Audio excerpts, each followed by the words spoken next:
தமிழ்நாட்டின் 234 தொகுதியிலும் mini stadium கட்டித் தருவதாக சொன்ன 4 ஆண்டு திமுக ஆட்சியில் அப்பா தொகுதியிலும் மகன் தொகுதியிலும் ஸ்டேடியம் கட்டினால் போதும் என்று நினைத்து விட்டார்கள் போல. வெறுங்கையால் முழம் போடுவதும் காற்றில் கம்பு சுத்துவதும் திமுகவிற்கு கைவந்த கலை. இந்தியாவில் விளையாட்டின் தலைநகரமாக தமிழகத்தை மாற்றுவோம் என்று வாய்சவடால் பேசிய விடியா திமுக அரசு விளம்பரங்கள் செய்வதில்தான் காலத்தை ஓட்டியுள்ளது. திமுக வெளியிட்ட தேர்தல் அறிக்கையில் 234 தொகுதியிலும் சிறு விளையாட்டரங்கம் அமைப்போம் என்று சொன்னார்கள்.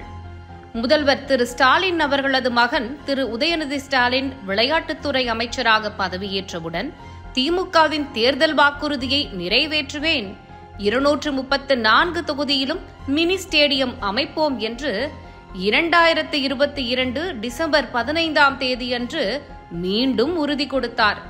2023-24ஆம் ஆண்டு நிதிநிலை அறிக்கையிலும் மினி ஸ்டேடியம் அமைப்போம் என்றார்கள்.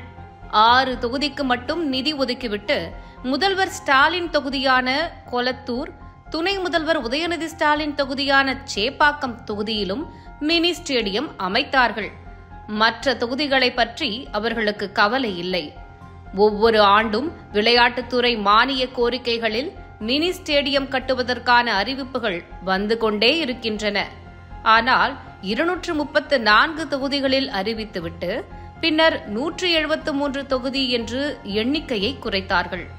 ஆனால் 4 ஆண்டு ஆட்சியில் 5% தொகுதிகளில் கூட மினி ஸ்டேடியம் கட்டி முடிக்கப்படவில்லை. அம்மா ஆட்சியில் சொன்ன நேரு விளையாட்டு அரங்கத்தை புரட்சித் தலைவி அவர்கள் 293 நாட்களில் கட்டி முடித்தார். 4 ஆண்டு விளம்பர மாடல் ஆட்சியில் 234 தொகுதியிலும் மினி ஸ்டேடியம் சொல்லிவிட்டு நாள் ஒரு காரணம் சொல்லி தான் சொன்ன பொய்யை மறைக்க பார்க்கிறது விடியா திமுக அரசு.